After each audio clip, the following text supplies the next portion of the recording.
नमस्ते दोस्तों, कैसे हैं आप। मैं Sujeet Kumar incredible IAS academy में आपका हार्दिक स्वागत करता हूं। आज का ये जो वीडियो है एनसीईआरटी का महासंग्राम है और आज हम इस महासंग्राम में कक्षा 6 प्रॉपरली हम लोग ने पढ़ लिया। अब कक्षा 7 में हम चल रहे हैं। कक्षा 7 का चैप्टर नंबर 1 हजारों वर्षों के दौरान हुए परिवर्तन की आज पड़ताल करते हैं और बेहतरीन तरीके से समझने की कोशिश करते हैं। दोस्तों, बार बार हर बार एक ही बात, एनसीईआरटी नहीं पढ़िएगा सिलेक्शन नहीं होगा। लगा लीजिए पूरी ताकत, लगा लीजिए पूरी कायनात को समेट लीजिए, पूरी आशा आकांक्षाएं विश्वास को अपने दिल के अंदर समा लीजिए। 24 आवर पॉजिटिव रहिए, रिजल्ट नहीं होगा, नहीं होगा रिजल्ट। इस दुनिया में कोई सी पावर नहीं है जो आपका रिजल्ट आपके दरवाजे तक पहुंचाकर दिखा दे, तब तक जब तक एनसीईआरटी को आप जीने की कोशिश नहीं कीजिएगा।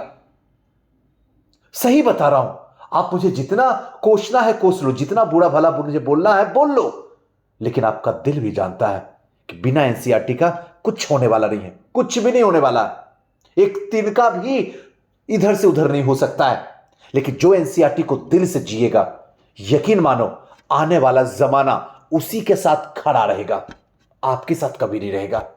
अगर जमाने को दिखाना है तो एनसीईआरटी में जो जो बातें मैं बता रहा हूं सबको सही तरीके से दिमाग के अंदर रखना है, बाकी सोचना आपको ही।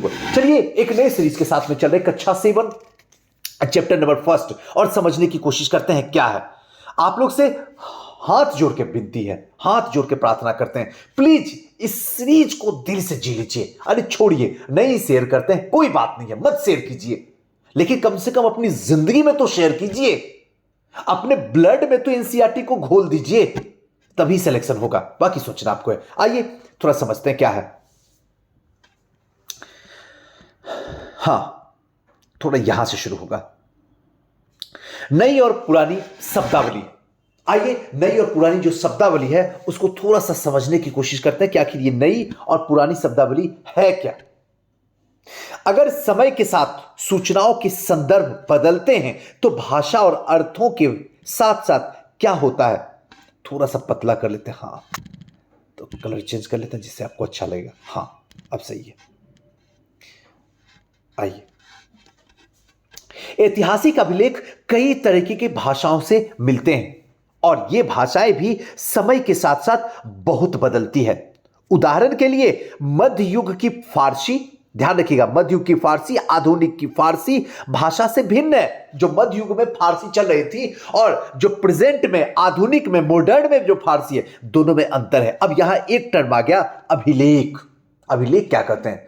अभिलेख हमें बताता है, हमारे अतीत को बताता है, हमारी अचीवमेंट को बताता है। उस समय राजा हुआ जो करते थे वो अपने अभिलेख लिखवाते थे और सबसे ज्यादा, थोड़ा सा नोट डाउन भी करते चलिएगा, सबसे ज्यादा जो अभिलेख लिखवाए गए हैं वो अशोक के बारे में। सबसे पहला अभिलेख भी अशोक के टाइम से ही शुरू हुआ था, मौर्य काल से। ये सब चीज को एक जगह लिखते जाइए, पेन पेपर और मेल तीनों मेरे साथ होना चाहिए, और तब हमारी ये लेक्चर सुनिए, आपकी जिंदगी में 4 चांद लगाएगा। बाकी सोचना आपको है।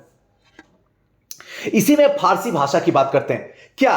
फॉर एग्जांपल, मगही भाषा जिस समय आप जन्म लिए थे उस समय नहीं मगही बोली जाती थी। भोजपुरी उस समय नहीं बोली जाती थी, जरा पता ना। मैथिली उस समय नहीं बोली जाती थी जिस समय आप जन्म लिए थे, एकदम बोली जाती थी सुजीत सर। लेकिन उस टाइम में जो मैथिली, मगही, भोजपुरी बोली जाती थी, आज के टाइम में वही भाषाएं बोली जाती है, लेकिन थोड़ा सा बदलाव दिखने के लिए मिलता है। और सिर्फ व्याकरण और शब्द भंडार में ही नहीं आई है, बल्कि समय के साथ साथ शब्दों के अर्थ भी बदल गए हैं, बहुत बदले हैं अर्थ। उदाहरण के लिए अगर हिंदुस्तान शब्द ही लीजिए तो आज हम इसे आधुनिक राष्ट्र राज्य भारत के अर्थ में लेते हैं। हिंदुस्तान का मतलब भारत। 13वीं सदी में जब फारसी इतिहासकार मिनहाज ए सिराज, ध्यान से समझिएगा, और आपका हिस्ट्री ऑप्शन मिडावल इंडिया ही से शुरू हुआ है, तो इसलिए ये बातें आपके दिल के अंदर तक चली जाएगी। अब इतिहासकार मिनहाज ए सिराज ने हिंदुस्तान शब्द का प्रयोग किया था, तो इसका आशय पंजाब, हरियाणा, गंगा यमुना के बीच स्थित इलाकों से था। थोड़ा बड़ा कर लेते हैं ताकि आपको दिक्कत ना हो, और इसको नोट डाउन कर लीजिए, आ गया है इंपॉर्टेंट टर्म। अब जो आप देखते हैं, पहले हिंदुस्तान शब्द लीजिए, होता था। आज आधुनिक में भारत अर्थ में लेते रहे, हिंदुस्तान हट गया, भारत चलता है। 13वीं सदी में जब फारसी इतिहासकार मिनहाज ए सिराज ने भारत का ही नाम पहले तो भरत के नाम से, यानी भगवान श्री राम के शुभ भाई जो थे भरत के नाम से भारत पड़ा था, उसके बाद इसका नाम भारत से हटके हिंदुस्तान पर गया। और हिंदुस्तान जो नाम दिया गया था वो किसके द्वारा? तो मिनहाज ए सिराज जो कि फारसी के इतिहासकार थे, उनके द्वारा। इंपॉर्टेंट है, नोट डाउन कर लीजिए। अब थोड़ा और आगे चलते हैं। उसने इस शब्द को राजनीतिक अर्थ में, इलाकों में इसका इस्तेमाल किया था, राजनीतिक पॉलिटिक्स में। जो दिल्ली के सुल्तान के अधिकार क्षेत्र में आते थे, ये सब पूरा का पूरा एरिया दिल्ली के जो समय सुल्तान हुआ करते थे, दिल्ली सल्तनत कहिए, उसके टाइम में उन्हीं के एरिया में आता था। सल्तनत के प्रसार के साथ साथ इस शब्द के अंतर्गत आने वाले क्षेत्र में बढ़ते गए, लेकिन हिंदुस्तान शब्द में दक्षिण भारत का समावेश कभी नहीं हुआ। हिंदुस्तान में कभी दक्षिण भारत का कुछ भी थोड़ा सा भी जुड़ाव नहीं देखने के लिए मिला। इसके विपरीत 16वीं सदी के आरंभ में बाबर ने हिंदुस्तान शब्द का प्रयोग इस उपमहाद्वीप के भूगोल, पशु पक्षी, यहां के निवासी, यहां की संस्कृति के वर्णन के लिए किया है। और यह प्रयोग 14वीं सदी के कवि अमीर खुसरो के द्वारा प्रयुक्त शब्द हिंद के कुछ कुछ समान था, मगर जहां भारत को एक भौगोलिक और सांस्कृतिक सत्व के रूप में पहचाना जा रहा था, वहीं हिंदुस्तान शब्द से वे राजनीतिक और राष्ट्रीय अर्थ से नहीं जुड़े थे। तो आज हम जोड़ते हैं और आज हम जोड़ के आपको बताने की प्रयास करते हैं। ऐसे तो भारत जो है जीवन के 4 क्षेत्र इतिहास में हम आपको समझाते हैं, ध्यान से सुनिएगा। राजनीतिक, आर्थिक, सामाजिक, सांस्कृतिक या धार्मिक या फिर भौगोलिक, यही है जीवन का 4 आधार, इतिहास का, जीवन का, हर चीज का। यहां पहले जो भारत चलता था तो भारत तो सब में था, लेकिन हिंदुस्तान जब नाम इसका पड़ा तो हिंदुस्तान नाम पढ़ते ही ये जो क्षेत्र होता था, जो पूरा पॉलिटिकल व्यू से हिंदुस्तान का यूज किया गया था। अब रही बात कि ये शब्द धीरे धीरे आगे चलने के बाद बाबर के टाइम में भी पॉपुलर होना शुरू हो गया। धीरे धीरे जब बाबर का टाइम, वही 16वीं सदी आते आते पॉपुलर होना शुरू हो गया। इसको भूगोल से, पशु पक्षी से, यहां के निवासी से, यहां की संस्कृति से जोड़ दिया गया। और रही सही कसर अमीर खुसरो, यही शब्द हिंद का प्रयोग 14वीं सदी में जो सबसे प्रसिद्ध कवि थे अमीर खुसरो, इन्होंने भी इसका इस्तेमाल किया है, जो कि भौगोलिक और सांस्कृतिक तत्व के रूप में पहचाना जाता है। क्लियर? कोई दिक्कत तो नहीं है? आइए देखिए कितना, आप देखिए कक्षा 7 में ये सब चीजें हैं जो अभी हिस्ट्री ऑप्शनल, जिसको कहते हैं ना advance book, Sujeet sir advance, लो एडवांस, अगर मैं पूछ दूं तो हालत खराब हो जाए आपकी। यही बुक है, बस इसको ध्यान से पढ़िएगा तो हाँ ऑप्शन में मजा आएगा, मेरे साथ चलने में लगेगा सुजीत सर सच में बीपीएससी पास करना बच्चों का खेल है और इतिहास मजेदार सब्जेक्ट है, एवरग्रीन है, बस समझने का चीज है, इतिहास रटने का नहीं है। किसी भी शब्द का प्रयोग करने में इतिहासकारों को बहुत सावधान रहना चाहिए। कोई भी शब्द अगर प्रयोग कर रहे हैं, और यही चीज आपके लिए भी, वही चीज हमारे लिए भी, क्योंकि अतीत में उन शब्दों के कुछ अलग ही अर्थ थे। अतीत जो पीछे घटन, जो समय गुजर चुका उसको अतीत कहते हैं। उस समय उस चीज का कुछ और अर्थ होता था। जैसे फॉर एग्जांपल अभी यहां पे बोलूं बिहारी, तो बिहारी उस टाइम में होता था बिहार में रहने वाले लोग, लेकिन यही बिहारी आज के टर्म में जो बन गया है वही गाली बन गया है।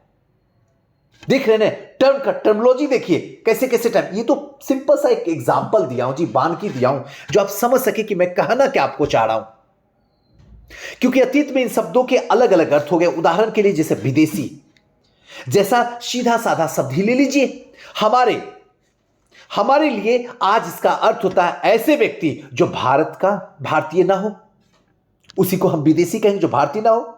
मध्य युग में मानो किसी गांव में आने वाला कोई भी अनजान व्यक्ति जो उस समाज या संस्कृति का अंग ना हो, विदेशी कहलाता है। ऐसे व्यक्ति को हिंदी में परदेशी, फारसी में अजनबी कहा जाता है। इसलिए किसी नगरवासी के लिए वनवासी विदेशी होता था। किंतु एक ही गांव में रहने वाले 2 किसान अलग अलग धार्मिक या जाति परंपरा से जुड़े होने पर भी एक दूसरे के लिए विदेशी नहीं होते थे। अब ये चीज आपके दिमाग में अच्छे तरीके से जा रहा। पहला चैप्टर है, मजेदार है, अगर समझ लिए तो 7 भी निकल पड़ेगा। और आने वाला 67 और 68 सवाल ना उठता रुक जाए। मैं सच बताऊं, इंडिया का कोई भी इम्तिहान नहीं है जो आपको रोक दे, आपको रोक दे, तब जब एनसीईआरटी को जी लीजिए। इतिहासकार और उनके स्रोत। इतिहासकार किस युग का अध्ययन करते हैं? अब एक चीज यहीं पे रोक के बताता हूं कि जब भी हम इतिहास पढ़ते हैं तो किसी न किसी इतिहासकार के द्वारा लिखी हुई होती है, उसी को हम पढ़ते हैं। लेकिन आखिर क्वेश्चन ये उठता कि सुजीत सर, ये बात तो आपने सही बताया कि किसी न किसी इतिहासकार के द्वारा लिखा जाता है और उसको हम पढ़ते हैं, लेकिन इतिहासकार के द्वारा कैसे लिखा जाता है ये तो जरा मुझे बताइए। ये 2 रूपों में लिखा जाता है, एक साहित्यिक और दूसरा पुरातात्विक। साहित्यिक का मतलब होता है कि जो यात्रा वृत्तांत हुआ, जो हमारे वेद हुए, धर्म ग्रंथ हुए, कुछ कवि हुए, बात समझ रहे ना, कुछ कवि हुए उनके द्वारा, कुछ जो हम नवरत्न रखे हुए हैं उन नवरत्नों के द्वारा उन राजा के बारे में बड़ाई लिखी जाती है, उस टाइम की राजनीतिक, आर्थिक, सामाजिक, सांस्कृतिक के बारे में लिखी जाती है। उसी को अध्ययन करके हमें तब पता चलता है कि 11वीं सदी, 8वीं सदी, 9वीं सदी, 12वीं सदी में कैसा हमारा हिंदुस्तान का राजनीतिक था, आर्थिक था, सामाजिक था या फिर सांस्कृतिक था। यह हुआ साहित्यिक। लेकिन जब बात आती है पुरातात्विक की, तो खुदाई के द्वारा जो हमें वस्तुएं मिलती है उसके आधार पर जो इतिहास लिखा जाता है उसे कहा जाता है पुरातात्विक इतिहास। इसी के द्वारा इतिहास लिखा जाता है। अब आपके दिमाग में कॉन्सेप्ट पूरा क्लियर हो गया होगा, विजन। अब आपको मजा आ रहा होगा हमारे साथ चलने में, है ना। आइए चलिए चलते हैं। इतिहासकार किस युग का अध्ययन करते हैं और उनकी खोज की प्रकृति क्या है, इसे देखते हुए वे अलग अलग तरह के स्रोतों का सहारा लेते हैं।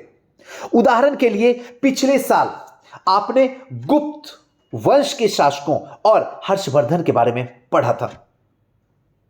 जो पिछले शासक थे हर्षवर्धन, हालांकि और डिटेल से भी पढ़ाऊंगा, घबराइए नहीं। इस पुस्तक में हम मोटे तौर पे 700 से लेके 1750 ईस्वी तक के लगभग 1000 के बारे में पढ़ेंगे। यानी कि टोटल 1000 ईस्वी का जो टाइमिंग होगा वो टोटल के टोटल कक्षा 7 में पढ़ने वाले हैं। मजा आने वाला। 700 से लेके 1750। इस काल के अध्ययन के लिए इतिहासकार जिन स्रोतों का प्रयोग करते हैं उनमें आपको बहुत सी बातें ऐसी मिलेगी जो पिछले युगों में वैसे ही चली आ रही है।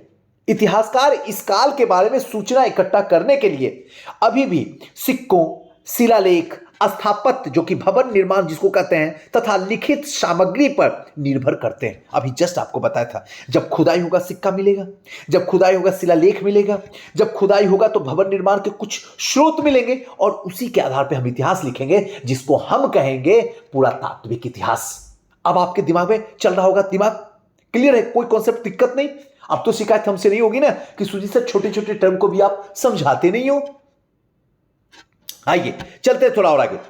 इस युग में प्रमाणिक लिखित सामग्री की संख्या और विविधता आश्चर्यजनक रूप से बढ़ गई।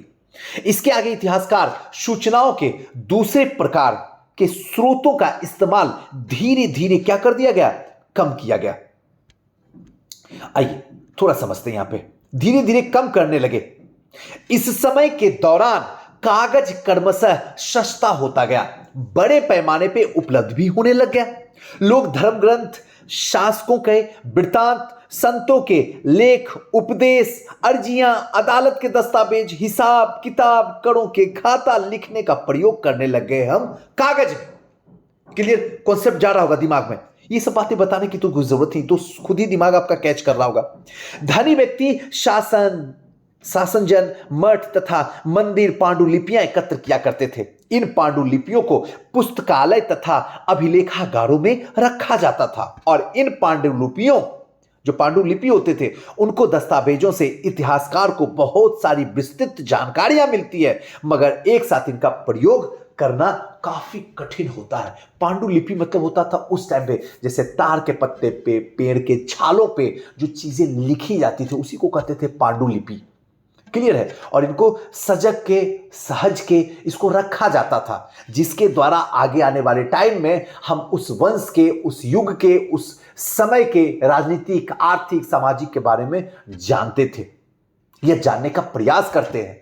या फिर इतिहास लिखते हैं। वही चीज तो हम आपको बताए अभी, जिसको कहते हैं साहित्यिक इतिहास। अब क्लियर? आइए आगे चलते हैं। उन दिनों छापे खाना तो नहीं थे, यानी कि प्रिंटिंग प्रेस तो नहीं थे, इसलिए लिपिक या नकल विंस हाथ से ही पांडुलिपियों की प्रतिकृति बनाते थे। अगर आपने कभी किसी मित्र की गृह कार्य की नकल उतारी है तो आप जानते होंगे, एकदम सेम जीरोक्स बाय जीरोक्स। और खास करके अगर आप बिहार के स्टूडेंट होंगे तो 9th और 10th के एग्जाम जो दिए होंगे, 11th के एग्जाम दिए होंगे या फिर 12th के एग्जाम दिए होंगे, नकल तो खतरनाक वाला किए होंगे, जो सामने वाला जैसा था एकदम जीरोक्स कॉपी उतार दिए थे। और यही वजह रहा कि एवरेज मार्किंग आया और आप सेकंड डिवीजन कर गए। मुझे मत बोलिएगा, मैं तो बस आपके साथ में ही हूं और आपका ही रह जाऊंगा जीवन भर। बस आपको बताते हैं, उस बचपना में ले जाके आपको समझाते हैं कि थोड़ा सा वो जिंदगी जिया जाए जो जिंदगी आपने पीछे छोड़ दी है। आइए थोड़ा समझते हैं, नकल करते हैं। कभी कभी अपने मित्र की लिखावट समझ में नहीं आती होगी और जब नकल करने पर कुछ कुछ नहीं समझ में, आपको मजबूर होकर उसी अंदाज को लगाना पड़ता होगा, वैसे ही। अच्छा ये हो शायद ऐसे ही लिखता होगा, अच्छा ये रो ऐसे ही लिखता होगा, इसी तरीके से उसको पूरा कर दिया जाता था। फलस्वरूप आपके लिखे में, मतलब लेखन में, मित्र के लिखे हुए में कुछ जो है छोटे मोटे, लेकिन कहीं ना कहीं अगर देखा जाए तो महत्वपूर्ण अंतर होंगे ही होंगे। पांडुलिपि की जो पांडुलिपि है उसकी प्रतिलिपि बनाने में भी कुछ कुछ यही होता था जो अभी आपको कॉपी करने में समस्याएं होती थी। प्रतिलिपि बनाते हुए लिपिक छोटे मोटे फेर बदल करते चलते थे, कहीं कोई शब्द, कहीं कोई वाक्य। सदी दर सदी प्रतिलिपियां बनती रही और अंततः एक मूल ग्रंथ की भिन्न भिन्न प्रतिलिपियां एक दूसरे से बहुत ही अलग हो गई। इससे बड़ी गंभीर समस्याएं उत्पन्न हुई, क्योंकि आज के लेखक की मूल पांडुलिपि शायद ही कहीं मिलती है। हमें बाद के लिपिक के द्वारा बनाई गई प्रतिलिपियों पर ही पूरी तरीके से निर्भर रहना पड़ता है। इसलिए इस बात का अंदाजा लगाने के लिए मूलतः लेखक ने क्या लिखा है, इतिहासकारों को एक ही ग्रंथ की विभिन्न प्रतिलिपियों का अध्ययन करना पड़ता है। कई बार लेखक स्वयं भी समय समय पर अपने मूल वृत्तांत में संशोधन करते रहते थे। 14वीं शताब्दी के इतिहासकार जियाउद्दीन बर्नी, अभी हमने आपको क्लास में बताया हूं जियाउद्दीन बर्नी के बारे में, अपना वृत्तांत पहली बार 1356 में और दूसरी बार 2 वर्ष के बाद लिखा। अपना वृत्तांत, दोनों में अंतर है, लेकिन 1971 तक इतिहासकारों को पहली बार वाले वृत्तांत की जानकारी ही नहीं थी। दूसरी बार जो लिखे, पहली बार अलग लिखे हैं 1356 में, दूसरी बार अलग 2 वर्ष के बाद यानी 1358 में लिखे हैं। इतिहासकार को दूसरी वाला मिला, पहली वाला पांडुलिपि मिला नहीं जियाउद्दीन बर्नी का, और जब पहली वाला मिला तो फिर दूसरी वाला में अंतर दिखने के लिए मिल गया। अब आप समझ रहे हैं? आइए थोड़ा समझते हैं। नए सामाजिक और राजनीतिक समूह। सन 1700 से 1750 के बीच के हजारों वर्षों का अध्ययन इतिहासकारों के आगे एक भारी चुनौती रहता है, बहुत बड़ा भारी चुनौती रखने की कोशिश करता, मुख्य रूप से इसलिए क्योंकि इस पूरे काल में बड़े पैमाने पे और अनेक तरह के परिवर्तन हुए, बड़े पैमाने पे भयानक बड़ा जबरदस्त परिवर्तन देखने के लिए मिलेगा। डेट आपके दिमाग में तुरंत रिकॉल हो गया होगा हमारी क्लास में।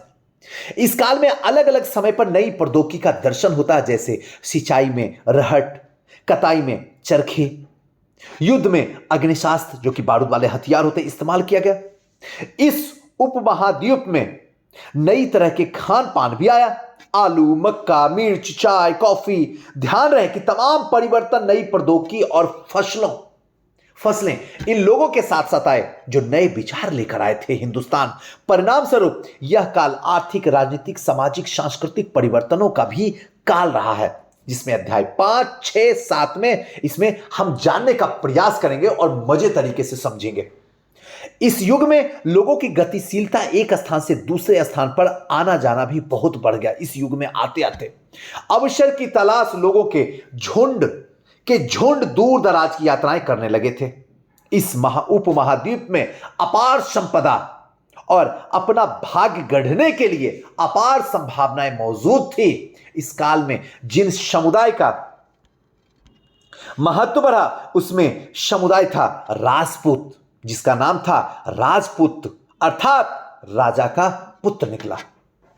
8वीं से 14वीं सदी के बीच में यह नाम आमतौर पर योद्धाओं के उस समूह के लिए प्रयुक्त होता था जो क्षत्रिय वर्ण होने का खुद को दावा करते थे। राजपूत शब्द के अंतर्गत केवल राजा और सामंत वर्ग ही नहीं बल्कि वे सेनापति और सैनिक भी आते थे जो पूरे उपमहाद्वीप में अलग अलग शासकों की सेनाओं में सेवारत थे। कवि और चारण राजपूत की आचार संहिता प्रबल पराक्रम और स्वामी भक्ति का गुणगान करते थे। इस युग में राजनीतिक दृष्टि से महत्व हासिल करने के अवसर का लाभ मराठा, सिख, जाट, अहोम और कायस्थ जो मुख्यतः लिपिक और मुंशियों का जो काम करते थे उन्हें कहा जाता था कायस्थ आदि समूह ने इसको उठाया। कहने का सीधा सा मतलब है, समझाने का कोई सा चीज ही नहीं है। कोई जो हमारे बच्चे हैं वो सब कुछ क्लियर कॉन्सेप्ट आ गया होगा क्या राजपूत है। अगर यहां किताब है एनसीईआरटी हम समझ लेते हैं कि ठीक है राजपूत को जो है क्षत्रिय वर्ग में रखा गया, लेकिन कहीं भी क्षेत्रीय में चाहे वो ऋग्वेद की कले कोई भी वेद में कहीं भी जहां आपको देखना है, उपनिषद में भी देखना है, कहीं भी राजपूत का चर्चा कहीं नहीं है। क्षत्रिय का चर्चा है लेकिन राजपूत का नहीं। और ये मैंने राजपूत पूरा का पूरा चैप्टर मध्यकाली में पढ़ाया हूं, आपको ध्यान होगा। आइए अब आगे चलते हैं। इस पूरे काल के दौरान क्रमशः जंगलों की कटाई हो रही थी और खेती का इलाका बढ़ता जा रहा था। कुछ क्षेत्रों में यह परिवर्तन अन्य क्षेत्रों की अपेक्षा अधिक तेजी से और पूरे तौर पर हुआ। पर्यावास में परिवर्तन के कारण कई वनवासियों को मजबूर होकर अपना स्थान छोड़ना पड़ गया।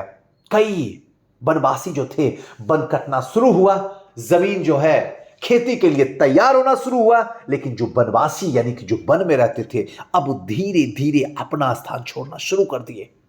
कुछ और वनवासी जमीन की जुताई करने में लगे और कुछ कृषक भी बन गए। कृषकों को एक नए समूह क्षेत्र बाजार, मुखियाओं, पुजारियों, मठों, मंदिरों में प्रभावित होने लगे। वे बड़े जटिल और समाज के अंग बन गए। उन्हें कर चुकाने पड़ते थे और स्थानीय मालिक वर्ग के बेगार करनी पड़ती थी। जो वर्ग होते थे उनका बेगारी करना पड़ता था। परिणाम स्वरूप किसानों के बीच आर्थिक और सामाजिक अंतर अब धीरे धीरे जो वनवासी थे वो धीरे धीरे किसानों के बीच में आर्थिक और सामाजिक अंतर उभरना शुरुआत हो चुका है। कुछ के पास ज्यादा उपजाऊ जमीन होती थी तो कुछ लोग मवेशी ही पालते थे और कुछ लोग खेती को खाली समय में दस्तकारी आदि के कुछ काम कर लेते थे। जैसे समाज में अंतर बढ़ने लगा, लोग जातियां उपजातियां में बांटे जाने। देखिए कैसे शुरुआत होती है जिंदगी, कैसे समाज में बंटना शुरू होता है, कैसे हम एक दूसरे से अलग होना शुरू होते हैं, धर्म, जाति, मजहब के नाम पे करना शुरू करते हैं। देखिए शुरुआत यहीं से। अब आप समझिए क्या कहानी थी। अब आपको मजा आ रहा होगा मेरे साथ। लोग जाति उपजाति में बंटने जाना शुरू हो गए। पृष्ठभूमि व्यवसाय के आधार पर समाज में ऊंचा और नीचा दर्जा दिया जाना। आज तो वही तो समाज है जिसके पास में जितना पावर है, पैसा है, और वो उतना ही ऊंचा है। जिसके पास में पैसा नहीं है उसके पास में कोई समाज में कोई इज्जत नहीं है, कोई रिस्पेक्ट नहीं है। आप इस समय बेरोजगार हो ना, समाज ताना मारेगा। आज आप गांव चले जाओ, यकीन मानो सुजीत सर पे, आप आज गांव जाओ, गांव में वो इंसान भी आप पे ताना मारेगा जो 10 बार फेल किया है। ताना मारेगा आप पे जो कि खुद पास नहीं किया आज तक। और आप बीपीएससी की तैयारी कर रहे हैं, मेंस लिखे हैं, इंटरव्यू तक गए, वो भी ताना मारेगा, आपको मारेगा ताना। आइए थोड़ा समझते हैं। अपने सदस्य के व्यवहार को नियंत्रित करने के लिए जातियां अपने अपने नियम बनाने लगे। अब धीरे धीरे जाति अपने अपने नियम बनाने लगे और इन नियमों का पालन जाति के बड़े बुजुर्ग भी एक सभा करवाते थे कि भाई ऐसे ऐसे हम इस जाति के हैं, इस समुदाय के हैं, हमारा ऐसे होना चाहिए राजनीति, हमारा ऐसे समाज, ऐसे हमारा ऐसे संस्कृति, हमारा ऐसा धर्म, जिसे कुछ इलाकों में जाति पंचायत भी कहा जाता था। लेकिन जातियों को अपने निवास के गांव में रिवाजों का पालन भी करना पड़ता था। जैसा रिवाज वैसा ही पालन करना पड़ता है। आज जाके अपनी मम्मी को देख लीजिए, घूंघट में रहती है, जाके देखिए। आज आपकी दीदी बंबई चली गई शादी करके, देखिए तो घूंघट तो छोड़ दीजिए, घूंघट छोड़ दीजिए, अब तो छोटे कपड़े में रह रही हैं। बदलाव देख रहे हैं। मैं कोई गलत तरीके से नहीं बोल रहा हूं, मैं सही बता रहा हूं। जैसे समाज परिवर्तन हो रहा है वैसे लोग, और मैं भी चाहता हूं अपडेट होना चाहिए, मैं खुद इसका पूरा सपोर्ट करता हूं, लेकिन सभ्यता और संस्कृति को अपने पास में रख के, तो वो अपडेट जो है कमाल का अपडेट होता है। उस अपडेट के सामने दुनिया में कोई अपडेट नहीं है। चलिए आइए समझते हैं।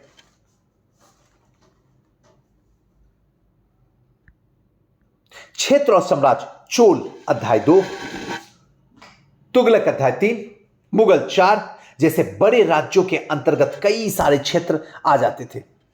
आइए इसको हटा देते हैं। ये सब जो जगह है ना, इसको आप एक बार स्क्रीनशॉट ले लीजिए, ले लिए ना।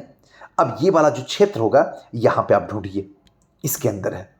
ओह शिट, एक सेकेंड।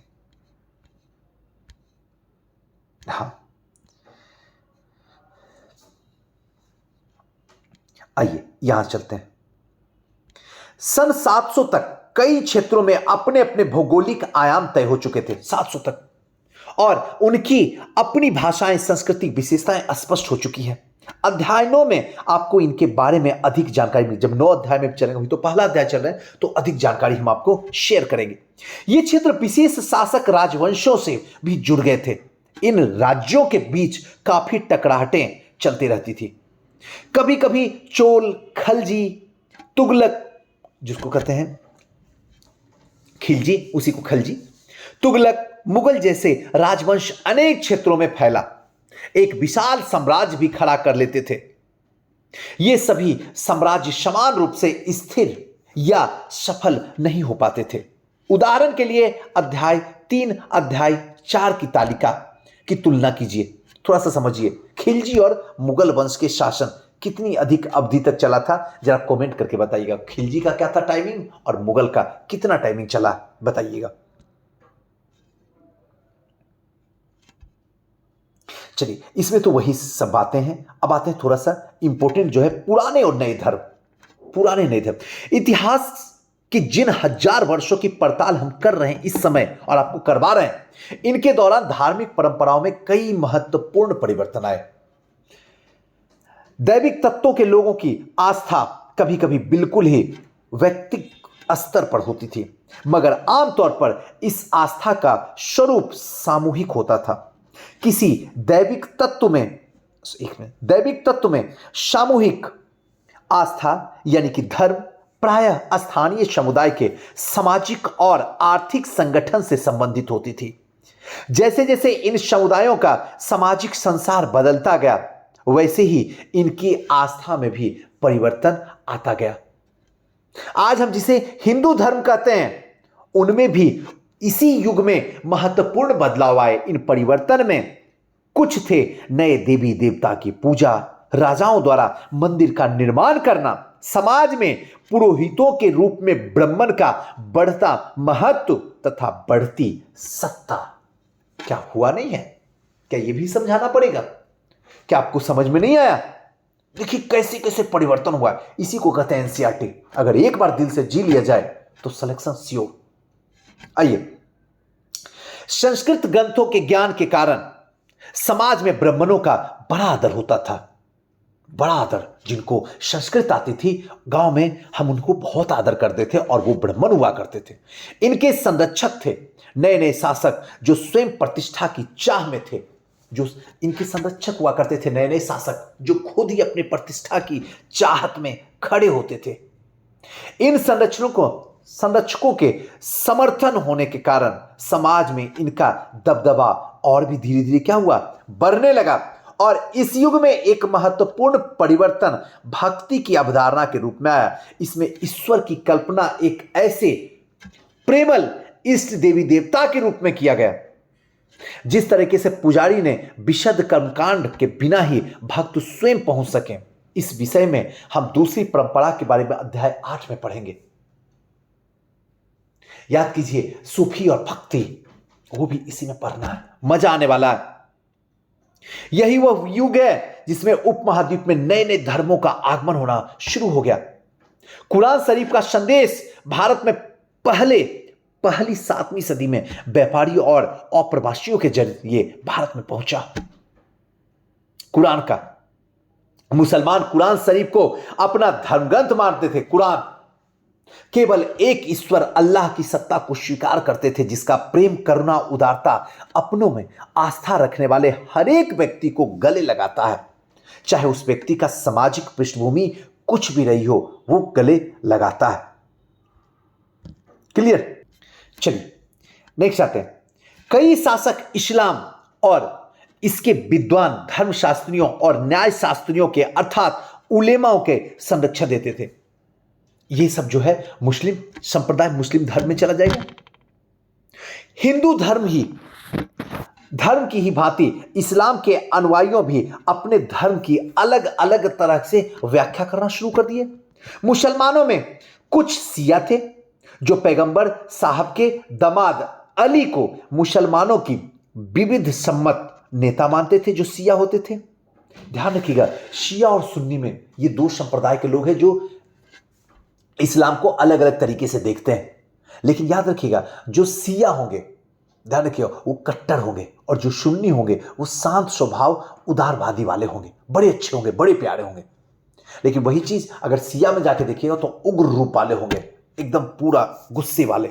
आइए, खलीफा का प्रभुत्व भी स्वीकार करते थे। इस्लाम के आरंभिक दौर में इस धर्म के नेतृत्व करने वाले खलीफा कहलाते थे। समझिए, भक्ति और सूफी एनसीईआरटी में ही खींचेंगे, मजा आएगा। उसके बाद अभी वहां छोड़ के रखे हुए हैं ऑप्शन में, वो भी करेंगे तो और मजा आएगा आपको।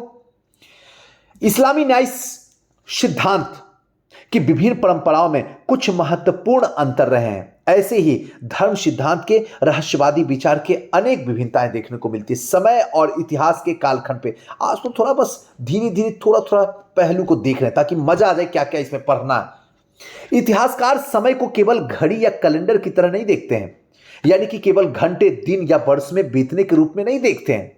उनका नजरिया यह है कि समय सामाजिक और आर्थिक संगठन में आने वाले परिवर्तनों को झलकाता है। यह दिखलाता है कि विचारों और विश्वासों में कितना अस्थायित्व रहा है और कितना परिवर्तन आया है।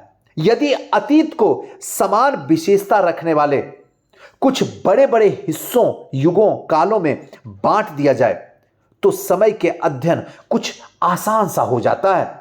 19वीं सदी के मध्य में अंग्रेज इतिहासकारों ने भारत के इतिहास को 3 युग में बांटा था: हिंदू, मुस्लिम और ब्रिटिश। इतना इंपॉर्टेंट है, कहीं नहीं मिलेगा आपको, कोई स्टैंडर्ड बुक में नहीं मिलेगा, यकीन मानिए मेरा। और ये चीज आपको यही मैं समझाऊंगा, सिखाऊंगा, बस आप हमारे साथ बने रहिए। विचार पर आधारित था, हिंदू, मुस्लिम, ब्रिटिश, यही 3 भाग में डिवाइड कर दिया था आधुनिक भारत को अंग्रेजों ने। विचार पर आधारित था, शासकों का धर्म ही एकमात्र महत्वपूर्ण ऐतिहासिक परिवर्तन होता है और अर्थव्यवस्था, समाज, संस्कृति में और कोई महत्वपूर्ण बदलाव नहीं आता। इस दृष्टिकोण में इस उपमहाद्वीप की अपार विविधता का भी उपेक्षा हो जाती थी। इस काल के विभाजन को आज बहुत कम इतिहासकार ही स्वीकार कर पाते हैं। अधिकतर इतिहासकार जितना भी हैं, अधिकतर इतिहासकार आर्थिक और सामाजिक कारकों के आधार पर ही अतीत के विभिन्न जो कालखंड समय है उसकी विशेषता को तय करते हैं, उनकी आर्थिक और सामाजिक स्थिति को ही देख के। पिछले साल आपने जो इतिहास पढ़े थे उनमें प्राचीन समाज की कई प्रकार का समावेश हमने दिखाया था। शिकारी संग्रह बताया था, प्रारंभिक दौर बताया था, कृषि कर्मी बताया था, शहर बताया था, गांव बताया था, उसमें निवास करने वाले लोग बताए थे, प्रारंभिक दौर का समय, राज्य, साम्राज्य क्या था, उन सब की बातें हमने किया था। इस साल आप जो इतिहास पढ़ेंगे उसे प्रायः मध्यकालीन इतिहास कहा जाता है। आज जो हम पढ़ाने वाले 7 वाली, वो मध्यकालीन, कभी मत मिस कीजिएगा। इसमें आपको कृषक समाज के विस्तार, क्षेत्रीय साम्राज्यिक राज्यों का उदय, कभी कभी तो ग्रामवासियों, वनवासियों की कीमत पर प्रधान धर्मों के रूप में हिंदू धर्म, इस्लाम धर्म के विकास और यूरोप के व्यापारिक कंपनियों के आगमन के बारे में विस्तार से जानकारियां हम इकट्ठा करेंगे और अच्छे तरीके से समझेंगे। भारत के इतिहास के ये 1000 साल अनेक बदलाव के साक्षी रहने वाले हैं जो अगले क्लास में शुरू होंगे। दिल थाम के बैठना आपको है। आखिर 16वीं और 18वीं शताब्दी 8वीं और 11वीं शताब्दी से काफी भिन्न थे। इसलिए इस सारे काल को एक ऐतिहासिक काल के रूप में देखना समस्या का खाली नहीं है। फिर मध्यकाल की तुलना प्रायः आधुनिक काल से की जाती है, क्योंकि मध्यकाल के बाद ही आधुनिक काल शुरू होता है। जैसे ही 1707 के औरंगजेब की मृत्यु होती है और इधर औरंगजेब का मृत्यु, इधर मुगल काल का पतन शुरू और दूसरे साइड से आधुनिक भारत का जन्म शुरू। क्लियर? आइए थोड़ा सा समझते हैं। आधुनिकता के साथ भौतिक उन्नति, बौद्धिक प्रगति का भाव भी जुड़ा होता है। इससे आशय यह निकलता है कि मध्यकाल रूढ़िवादी था। इस दौरान कोई परिवर्तन हुआ ही नहीं, लेकिन हम जानते हैं कि ऐसा नहीं था। इन 1000 वर्षों के दौरान इस उपमहाद्वीप में समाज में प्रायः परिवर्तन आते रहे और कई क्षेत्रों में अर्थव्यवस्था में इतनी समृद्धि हो गई कि इससे यूरोप की व्यापारिक कंपनियों को भी आकर्षित करना आरंभ कर दिया, शुरुआत कर दिया। इस पुस्तक को पढ़ते समय आप परिवर्तन के चिन्ह तथा यहां सक्रिय ऐतिहासिक प्रक्रिया पे ध्यान देते चलेंगे और हम चलवाएंगे। जब भी संभव हो इस पुस्तक में आप जो पढ़ रहे हैं उसकी तुलना आप पिछले वर्ष में पढ़ी हुई बातों से करना है और हम करवाएंगे। देखिए कहां बदलाव हुआ, कहां नहीं हुआ। आज अपने आसपास की दुनिया पे नजर डाल के इस कक्षा 7 की पुस्तक को पढ़ेंगे, जिससे प्रीलिम्स से लेके मेंस तक में कोई भी समस्या ना हो। और ये रहा क्वेश्चन, अतीत में विदेशी किसे मानते हैं बताइए, मुझे लिख के दीजिए। और हमारा जो टेलीग्राम चैनल है जहां पे इसका आपको पीडीएफ हम छोड़ देंगे, वो है इनक्रेडिबल IAS एकेडमी। सर्च कीजिए, उसमें जुड़ जाइए। सारा पीडीएफ मॉर्निंग से लेके नाइट तक में जो भी इंपॉर्टेंट है वो सब, और सुबह 7 बजे ही आपको सारा करंट न्यूज़पेपर, हिंदू, जनसत्ता, दैनिक जागरण का राष्ट्रीय संस्कृत, ये तीनों आपको समय पे मिल जाएगा। तो एक बेस्ट बेटर ऑप्शन है, आप जुड़ सकते हैं हमारे साथ में और अपने लाइफ को ब्राइटनेस कर सकते हैं। कैसा लगा ये वीडियो हमें ज़रूर बताइएगा। मुझे आपके कमेंट का इंतजार रहेगा। थैंक यू, नमस्कार।